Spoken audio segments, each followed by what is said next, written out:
한 주 이제 건너뛰었는데, 그 전주 저희들이 그 영적 드라빔에 대해서 공부를 했습니다. 그래서 이 우상숭배는 생각보다는 굉장히 깊은 상처를 우리 삶 속에서 만들어냅니다. 그래서 우리가 여기 뭐 이제 구약 성경에 보면은 우상숭배는 우리에게 이제 저주를 갖다 준다. 우상숭배는 실질적으로 우리에게 저주를 불행한다. 그렇게 말씀이 있습니다. 근데 우리가 살다 보면은 워낙 우리는 저 사회 자체가 이방 사회예요. 우리 한국 사회는 이방 사회입니다.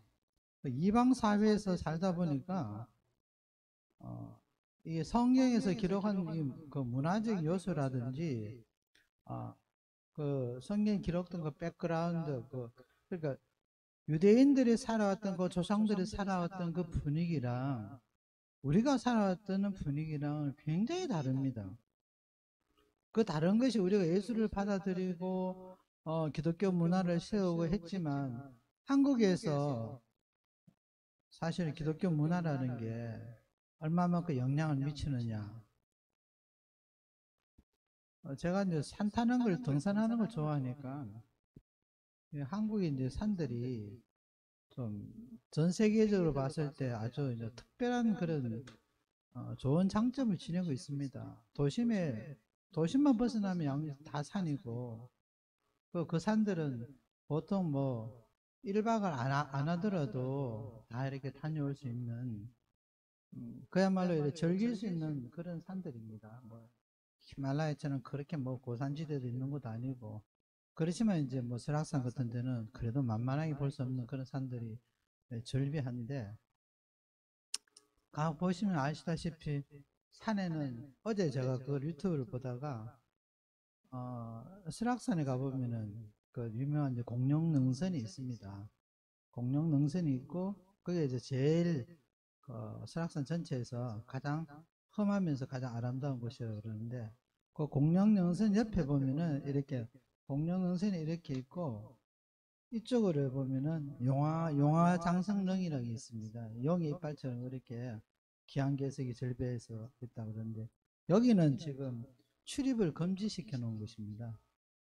어떻게 이걸 보게 됐는데 요 지역을 보려고 그러니까 그 촬영한 사람이 어떻게 하다 보니까 이게 잘못 들어간 거예요.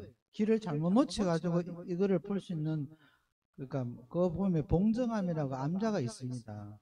여기 보면은 봉정암에는 암자가 있는데 그 암자에 있는 그 탑이 있어요. 그 탑이 이제 자기들의 말은 그 붓다에 진신사리가 있는 것이다, 묻혀져 있는 것이다. 한국에는 그 5개의 그 사리가 뭐 석가에서 나온 그 사리가 있다 그래가지고 아주 보물 취급을 하죠, 불교에서는.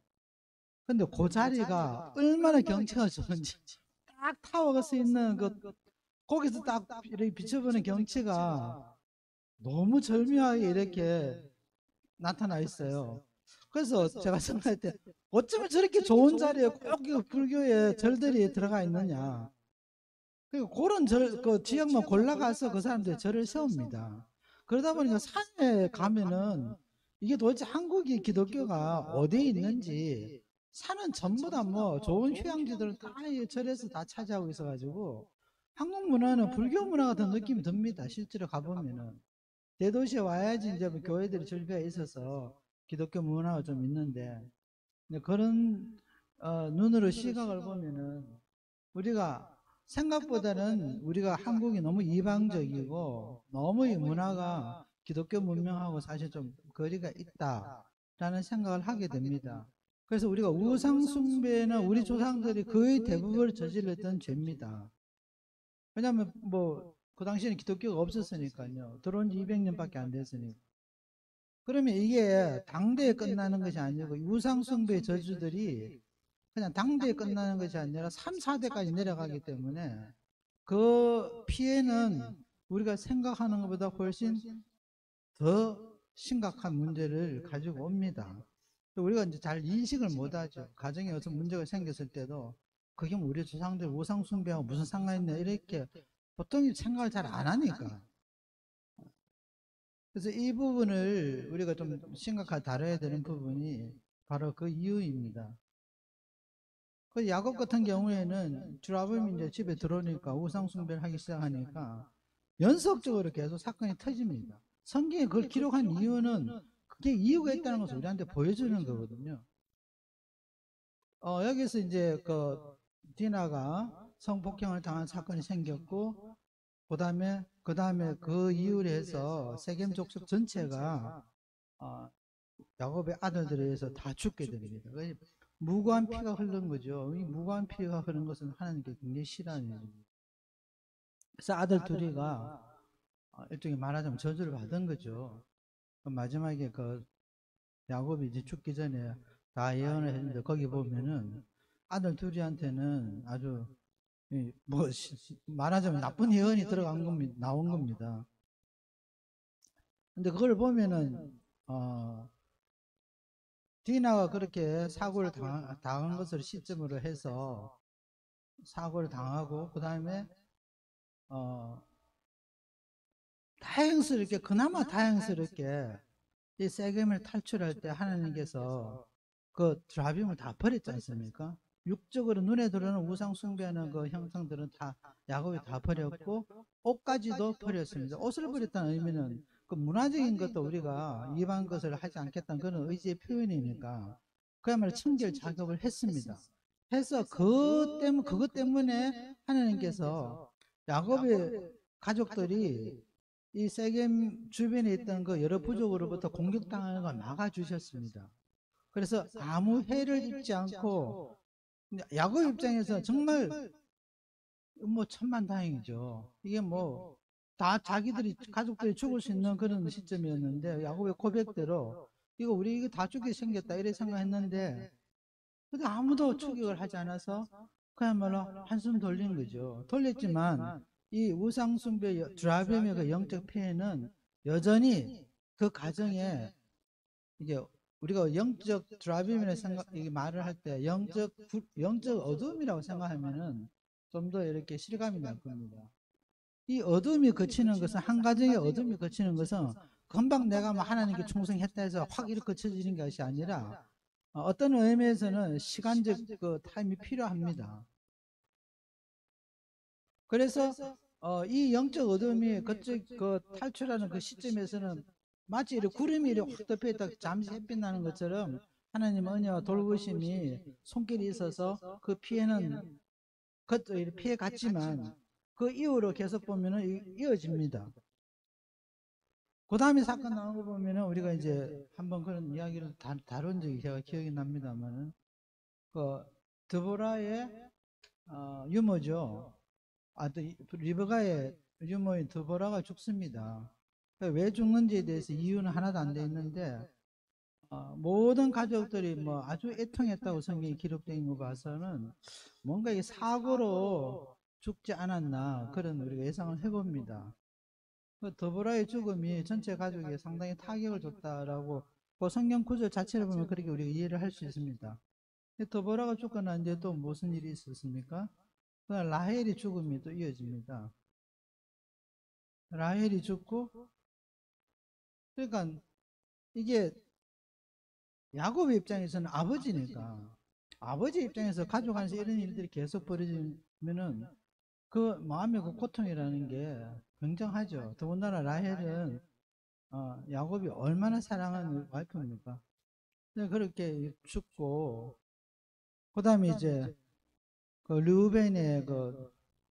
르우벤과 그 비라의 사건이 또 터집니다. 이 불륜 사건이 터지는데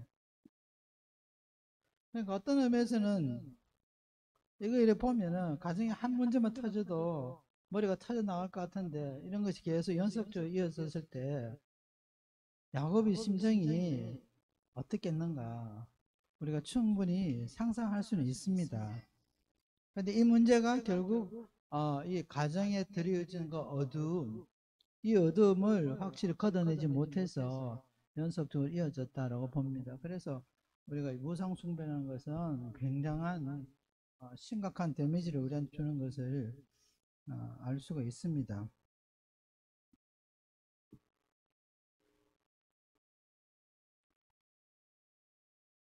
그런 의미에서 볼 때 이제 야곱이 세겜에서 탈출해서 이제 아버지가 살던 헤브론까지 가는 과정인데 가다가 라헬이 죽은 것이 어딘가 하면 여기가 베들레헴에서 죽었어요. 이게 다 영적 의미가 있습니다. 우리가 이런 것까지 다루려면 좀 시간이 많이 가야 되니까 베들레헴에서 라헬이 죽었고 이 세겜이라는 곳이 이렇게 많이 사고가 터진 이곳이 그 역사적으로도 굉장히 중요한 곳입니다. 세겜이 보면은 요셉이 뼈가 묻힌 것이고 거기서 이 디나가 사고를 당한 것이고 그 다음에 여러 가지 문제들이 생겨난 것이 여기에 처음에 아브라함이 하나님께 예배하기 위해서 단을 세운 것도 세겜입니다. 그 세겜이라는 것이 뭔가 영적으로 의미가 있는 곳이고 역사적인 곳인데 아무튼 이 부분에 대해서 야곱이 충분히 대응을 하지 못했고 그걸 통해서 뭐 자신으로서는 어떻게 뭐 뼈아픈 뭐 그런 교훈을 얻었는지 모르지만 물론 성경은 이제 그런 기록이 없습니다만 하여간 이래서 그래서 마지막 이게 르벤과 비라의 사건이 터지고 난 뒤에 한 십수년은 평화가 지속됐습니다. 그래서 아마 영적 어두움이 가정에서 거쳤다 보여지는데 이제 마지막에 또 아주 그냥 야곱을 넉다운 시키는 그런 사건이 또 터집니다. 그래서 라헬이 죽고 난 뒤에 의지할 데 없던 그 야곱이 마지막에 이제 그 베냐민 낳기 전에 나왔던 요셉한테 의지를 해서 요셉이 17살 때까지는 잘 자랍니다. 그래서 아버지가 특별하게 요셉을 영적 훈련이라든지 어떤 그렇게 특별한 돌봤습니다. 근데 이 요셉이 어느 날 없어져 버렸어요. 없어졌고, 알고 보니까 야곱은 몰랐지만 이 사건을 보면 결국 형들이 요셉을 질투해서 구덩이에 파가지고 이제 죽이려고 작정을 했는데 요셉이 구사일생을 살아났습니다. 구사일생을 살아났는 그 이유를 우리가 자세히 보면은 형제 12이 모여서 11하고 모여가 다 죽이려고 열이죠. 베냐민 빼고 요셉 빼면 죽이려고 구덩이까지 파가지고 집어넣었는데 그에 대해서 반대한 사람이 있었어요. 누가 반대했냐면은 르벤이 반대를 했습니다. 야, 우리가 얘를 죽여놓으면은 이게 아버지가 얼마나 상심할 것이며 이렇게까지 우리가 할 이유가 없지 않느냐.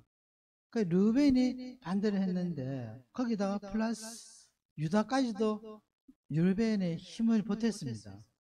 그래서 둘이가 반대를 하니까 결국 살려주긴 살려주자. 그 대신 집에 돌려보내지 말고 팔아먹자 이렇게 이제 결론이 났는데 팔 때도 보면은 르벤이 없을 때 그 형제들이 결정해서 팔아가지고 나중에 르벤이 와 돌아와 보니까 애가 없는 거죠. 그래서 성경 그 기록에 보면은 르벤이 이렇게 고백을 하면 내가 어디로 가야 되나 지금 어떻게 해야 되나 정말 그 말 하나에 르벤의 심정이 좀 표현되어 있습니다. 근데 지금 요셉이 웅덩이에 파여서 그 웅덩이에 빠져가지고 그 다음에 거기서 이제 그 상인들한테 팔려가는데 거기가 어디 가면 거기가 세겜입니다.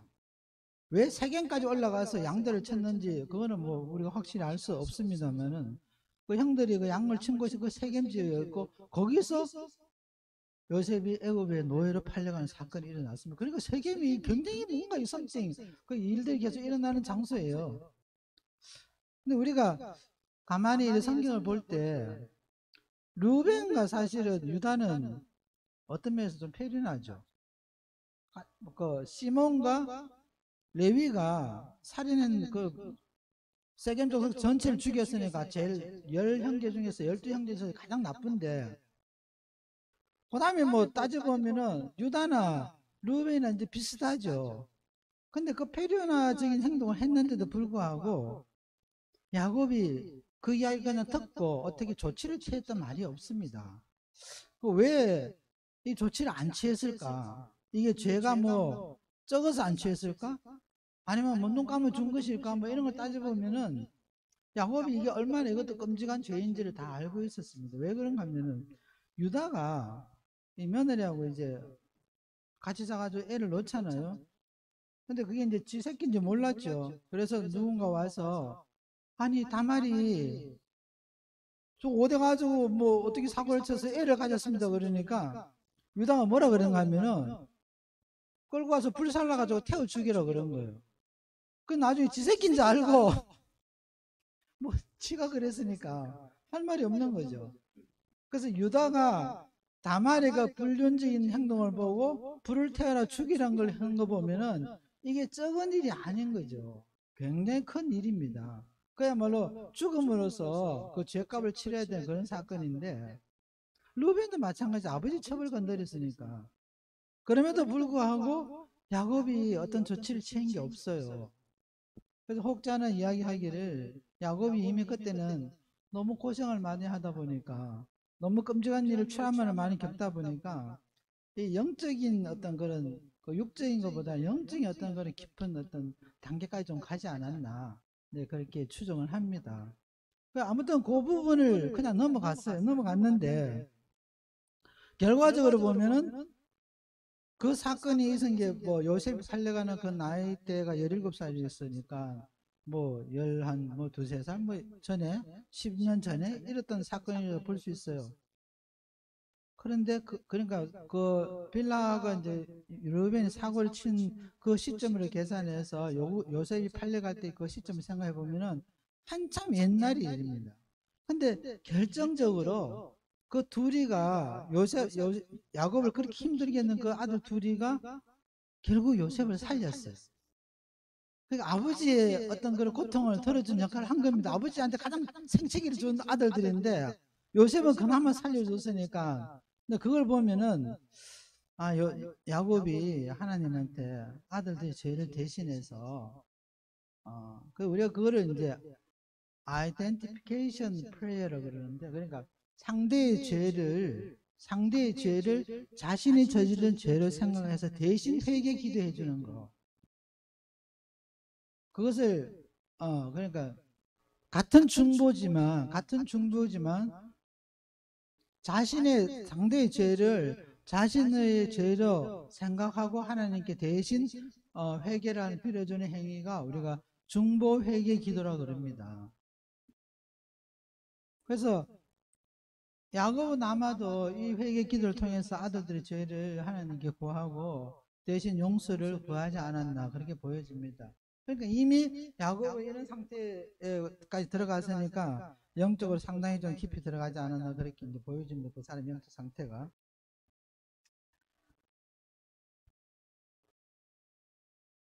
나중에 그 창세기 43장에 보시면은 창세기 43장에 보시면은 43장 9절에 보면은 요셉을 구해 오는데 이제 요셉을 구해오는 게 아니라 참 기근이 드니까 이제 양식을 구하러 애굽에 들어갑니다. 근데 거기서 이제 요셉을 만나는데 그때까지는 요셉인지 모르고 그냥 애굽의 총리죠. 만나서 그 요셉이 네 막내 동생을 데리고 오면은 내가 음식도 주고 다 할 것이다 이러니까, 근데 그걸 이제 지 아버지한테 가서 이야기했더니 베냐민을 데리고 오라 그러는데 애굽 총리가 데리고 가면 우리 음식도 주고 다 한답니다. 그랬더니 야곱이 아니 내가 요셉도 잃었는데 어차 베냐민까지 들어가 만약에 안 오게 되면 내가 어떻게 살으라고 안 보낸다 그랬더니 이거 유다가 어떻게 나섰냐면은 자기가 담보가 될 거라고, 자기 생명을 담보로 해서 할 테니까 아버지 나를 믿고 베냐민 보내게 해주세요 그랬고, 르벤은 내가 만약에 그렇게 못 구해오면은 내 아들 둘이를 아버지가 차라리 죽이세요. 그러니까 그 담보를 했어요. 그러니까 그거 보면은 딱 나타나는 인물이 그 르벤과 유다입니다. 근데 이게 참 아버지한테 그렇게 불효를 했지만 그래도 막판에 이렇게 좀 이렇게 보응을 한 느낌이 드는 거예요. 결국 이게 아버지의 그 아들에 대한 그 용서가 기반이 되지 않았나 그렇게 보여집니다. 이런 장면을 통해서 야곱이라는 인물이 어떤 영적으로 성숙해지고 있는 과정인가를 우리가 볼 수가 있습니다. 그래서 우리가 야곱이라는 사람을 생각해 보면은 잔머리 잘 돌아가고 뭔가 좀 순정적이고 또 끈기도 있고 이런데 야곱과 이삭과 아브라함을 비교를 해보면은 이삭은 굉장히 평안한 삶을 살죠.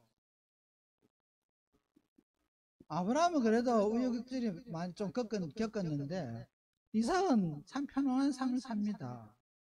근데 이 둘이하고 야곱을 비교해 보면은 야곱은 정말 풍파가 많은 사람이었어요. 이 사람마다 이 인생이 좀 달라지는 게 뭐 이건 좀 어쩔 수 없는 부분도 있습니다.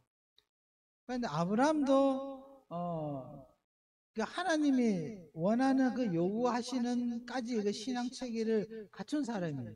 그 아들을 희생제물로 삼아서 모리아 산에 하나님께서 가서 희생제물을 드리라는 그 말씀에 순종한 걸 보면은 아브라함이 이미 이때는 우리 예수님께서 말씀하신 것처럼 이 자아 부정을 거친 자아의 죽음까지 간 사람이 자기가 생명을 내려놓은 그 위치까지 간 사람이 영적 깊이가 이삭은 자기가 직접 희생제물이 됐으니까 말할 것도 없죠. 그 둘이는 영적 어떤 그 깊이가 그리스도의 십자가를 지고 그리스도가 십자가를 지시는 그 십자가를 지는 영적 수준까지 올라갔다는 거예요. 근데 야곱은 별로 그렇지 않았는데 야곱은 살면서 이제 배워 나가는 거예요. 배워 나가서 나중에 그 바로 왕한테 가서 실례지만 바로 왕이 연세가 어떻게 되세요? 이렇게 물었더니 내가 130살입니다. 그러면서 이 내가 지난 세월이 얼마나 험악한 세월인지 모르겠습니다라고 고백한 것이 성경의 기록이 나옵니다. 그러니까 야곱이 자기가 겪었던 인생살이의 그 고통들이 이 사람한테서 엄청 힘든 거죠, 사실은. 그런데 다행스럽게도 13자녀가 하나도 죽지는 않았습니다. 하나도 죽지는 않았어요. 이거 하나님이 보호하시고 또 야곱이 나름대로의 어떤 그 중보기도의 어떤 그런 영향력이 아닐까 우리가 보여집니다. 그러니까 13인데 저 뒤에 보면은 그 애굽으로 이제 고센 땅으로 전체가 이제 무브를 합니다. 그 너무 기근이 많이 드니까 가나안 땅에 거기 보면 디나도 나옵니다. 딸도 같이 옮겨가는 거예요. 그때까지도 디나도 살아 있었다는 이야기예요. 그 13 자녀들이 다 살아서 이제 애굽으로 이제 피난을 가는데 그래서 야곱의 인생은 이제 거기서 그 이제 끝이 나는데 이제 마지막에 야곱이 해야 될 마지막 일이 남았습니다. 제가 말씀을 드린 것처럼 이 12형제들은 앞으로 장차올 신약의 12교회를 상징한다고 제가 말씀을 드렸죠. 12교회를 상징하는데 이 상징이 이 아들들에게 이렇게 예언했던 그 말씀을 통해서 나타나고 있습니다. 이게 상징적인 부분이니까 그걸 이해를 하시고 우리가 한번 살펴봅니다. 장자. 장자의 축복권을 누가 가져갔습니까? 요셉이 가져갔습니다. 루벤이 장자의 위치를 탈락시켜서 탈락되고 요셉이 그 장자의 임무를 대신해서 그 사명을 감당하게 되는데 요셉의 사명은 우리가 일반적으로는 사도의 사명이라고 그럽니다. 이 사도가 하는 일은 단지 내가 갖고 있는 내가 세웠던 어떤 그런 공동체를 넘어서서 다른 교회들까지 다른 공동체까지 그 영향력을 미쳐서 하나님 나라를 확장하는 일에 통과를 하고 조정하고 하는 이런 사역을 감당하는데 요셉은 그 말씀에 보면은 요셉은 그 무성한 가지가 담을 넘었다 그랬습니다. 그 담을 넘었다는 의미가 요셉이 원래 해야 되는 영역을 넘었다는 거죠. 그러니까 만약 목사들이 내가 교회를 하나를 개척한 교회가 사람이 있고 어떤 사람은 100의 교회를 개척한 사람도 있습니다. 그런 측면에서 볼 때 교회들마다 여러 교회를 개척한 사역者우리가 많이 보이죠. 그래서 그 교회를 또 관리하는 사람들 봅니다. 그런 사람들 거의 사도의 역할을 하고 있습니다. 그래서 요셉은 사도의 사명을 가지고 각 교회들을 다스리고 이렇게 치리하는 그 역할을 감당했다 봅니다. 그래서 가장 어떤 면에서 콜링이 크죠.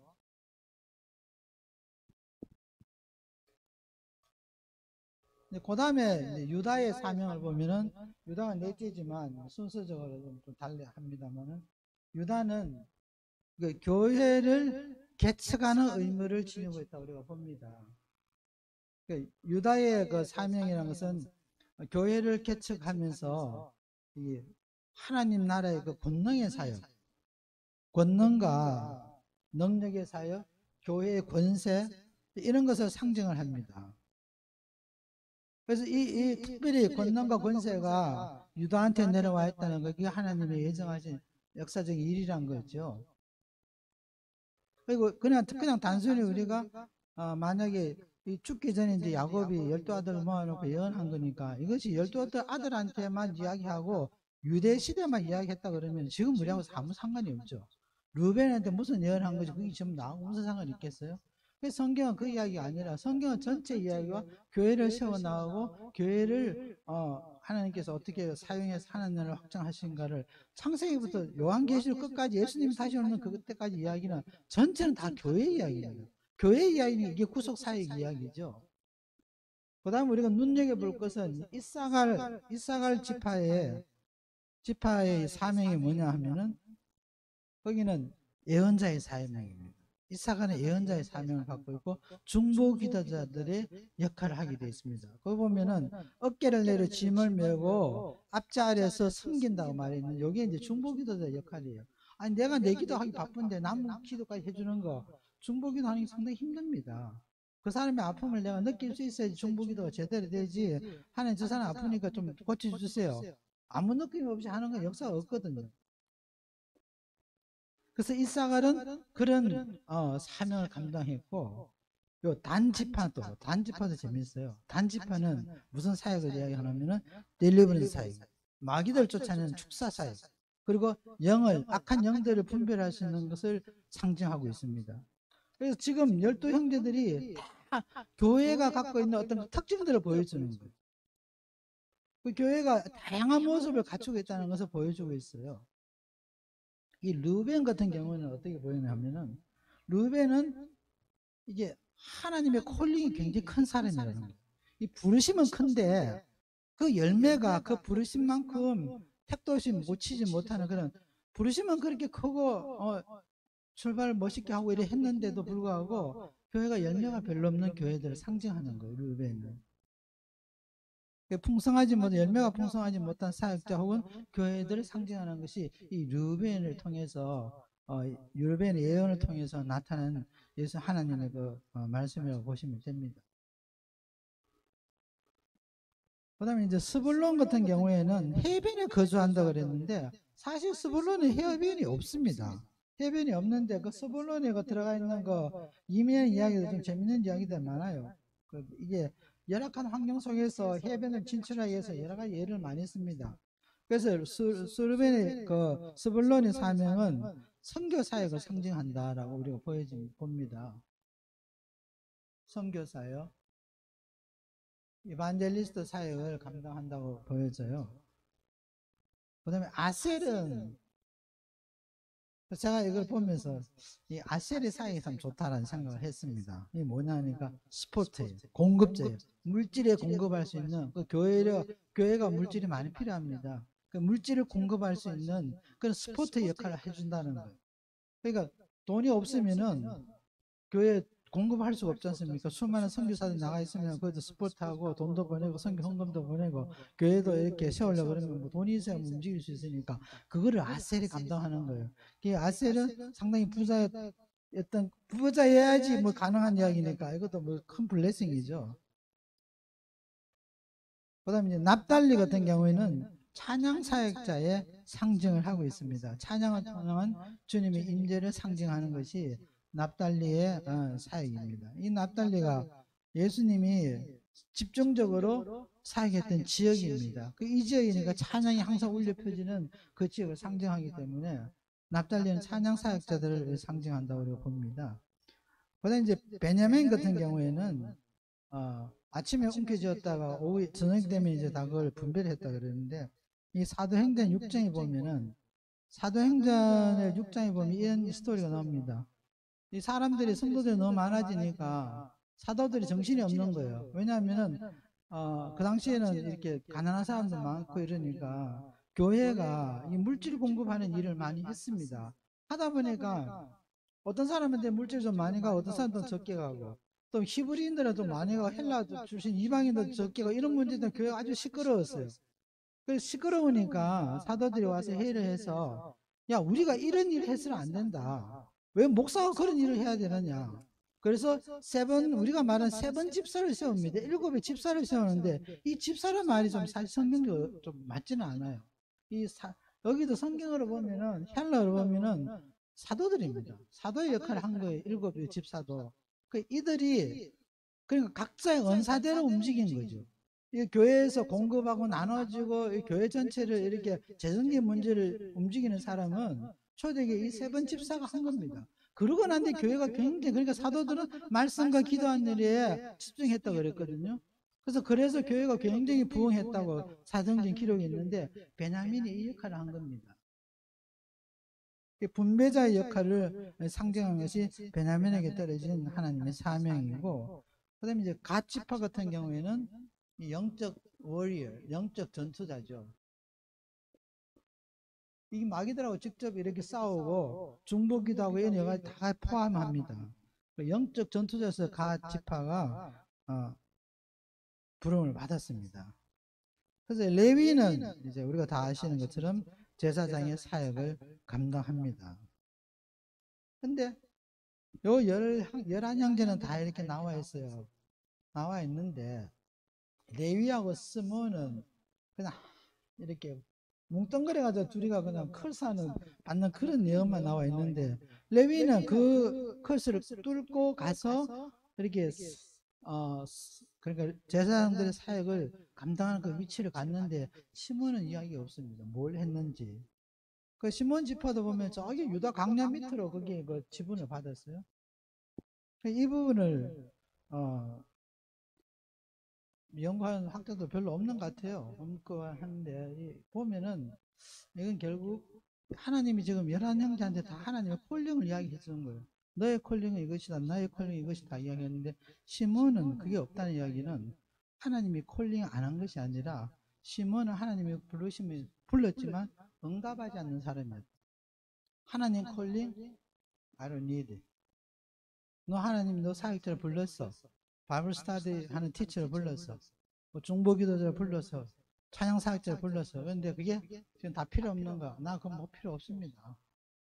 그냥 나만 잘 먹고 잘 살겠습니다. 그랬는지 모르겠어요. 그래서 시몬은 콜링이 하나님의 그 콜링에 대해서 응답하지 않은 사람이 아닌가 하고 우리가 이제 보여집니다. 이게 이제 상징적 요소니까, 구약에 이제 그 야곱이 죽기 직전에 이렇게 선포해줬던, 예언해줬던 말씀이니까 우리가 이거를 상징적인 요소로 이해를 하면 됩니다. 그래서 아까 제가 말씀드린 것처럼 구약 전체도 결국 전부 모든 것들이 영적 의미를 보면은 다 교회를 향한 하나님께서 숨어 있는 그런 계시가 이스라엘 역사를 통해서, 이스라엘 그들 족장들의 시대를 거쳐가지고 뭐 왕조 시대를 거치면서 그 나오는 이야기들은 전부, 밑에 깔린 이야기들은 예수 그리스도의 구속 사역과 동시에 교회에 대한 하나님의 메시지라고 우리가 봅니다. 아멘.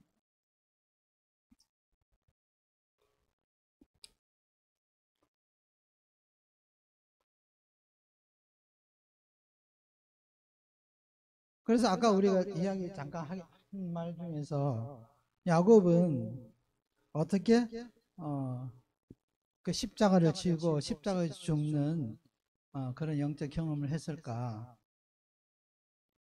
결국 13남매를 키우면서 속이 썩을 대로 썩어서 그런 게 아닐까.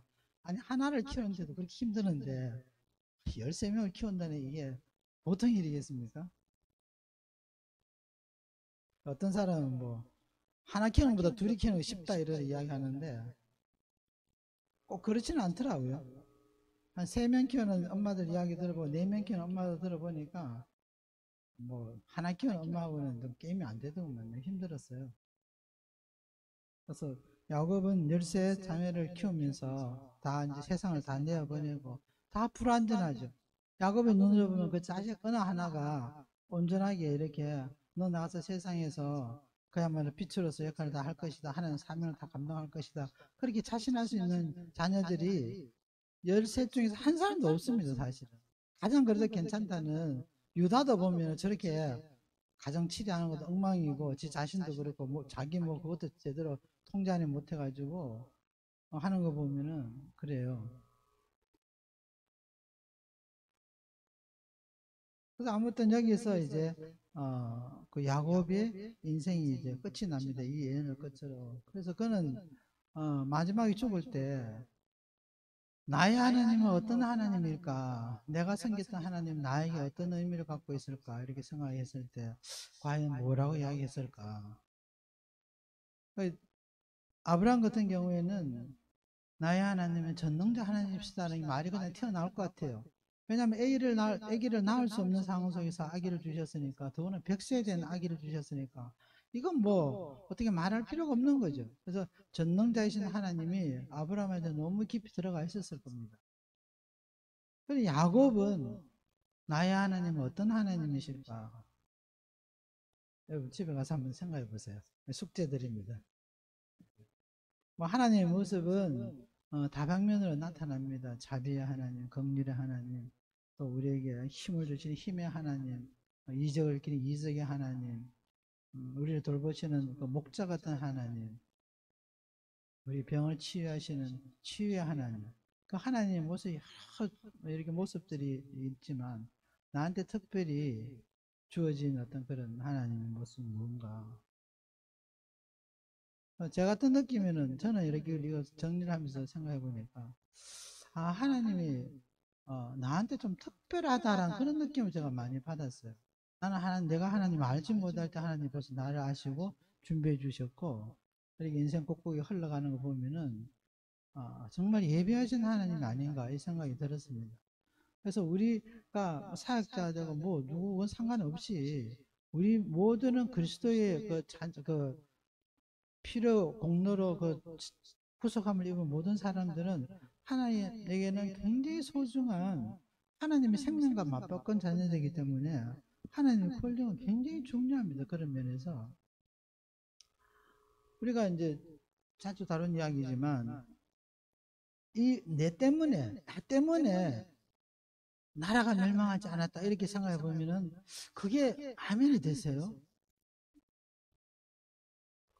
만약 우리가 없었으면은 우리가 공산화가 되었든지 김정일이 차에 들어갔든지 아니면 나라가 없어졌든지 뭐 그럴 수도 있어요. 왜냐하면은 옛날에 뭐 5천 년 동안 우리 한국 같은 경우에 이어온 나라가 어떻게 지금도 이렇게 존속하고 있느냐.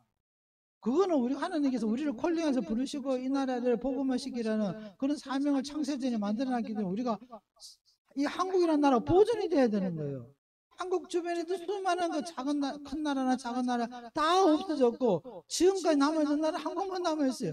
중국하고 한국만 남아있습니다. 그런 측면을 봤을 때. 그래서 우리가 룻의 라이프를 보면은 룻이 태어나기 전까지는 이 모압이라는 나라가 상당히 뒤만에 간 나라예요. 이 마귀적인 나라인데 하나님이 이스라엘 백성들한테 이스라엘 그 지도자들한테 모압을 치지 말라고 그랬거든요. 그 형제라서 치지 말라는 의미보다는 성경에 뭐 그렇게 됐어요. 너희가 형제다. 아브라함의 그 조카의 롯의 그 계통을 내려온 것이 모압이니까 모압이 없어지면 뭐가 문제가 있습니까? 룻이 태어날 수가 없잖아요. 태어날 수 있는 장소가 없습니다. 그 역사가 이제 어떻게 올라간지 모르죠. 그렇기 때문에. 그러니까 룻 때문에 모압이 보존이 돼야 되는 거예요. 이스라엘이 지금 보존돼야 되는 이유가 예수님께서 감난산으로 지금 재림하셔야 되기 때문에 그 감난산이 성전산이 보존이 돼야 되는 거죠. 그래서 지금 이스라엘이 멸망하지 않고 저렇게 그래도 끝까지 버티고 있습니다. 그 아랍 국가들이 지금 요즘에 돈이 많으니까 권력이 세죠, 나라가. 그런데도 이게 보호되는 거 보면은 이게 예수님 재림 때문에 그렇거든요.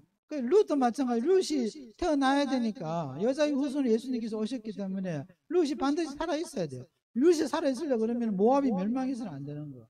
바로 그와 같은 이치로 내가 있는 이유도 우리 한국이 보존돼야 될 이유가 됩니다. 그러니까 우리의 사명이 사실 얼마나 위대한 사명이에요. 아멘 하십니까? 그냥 하나님이 한 사람 한 사람 콜링을 그렇게 소중히 여긴다는 거, 우리가 그 눈을 들어서 보면은, 아, 나 때문에 한국이 보존되었거나, 5천 년 동안 보존되었거나. 그래서 바울은 그걸 깨달았기 때문에 복음에 자기 인생을 걸고 생명을 걸은 겁니다. 아멘? 우리 거기까지 하겠습니다. 그래서 일단 아브라함과 이삭과 야곱의 하나님에 대한 주제는 여기로 우리가 마치도록 하겠습니다. 할렐루야, 땡큐 지저스. 기도하시겠습니다. 아버지, 우리에게 주신 하나님의 말씀들이 정말 우리에게는 소중한 말씀인 것을 다시 한번 깨닫습니다.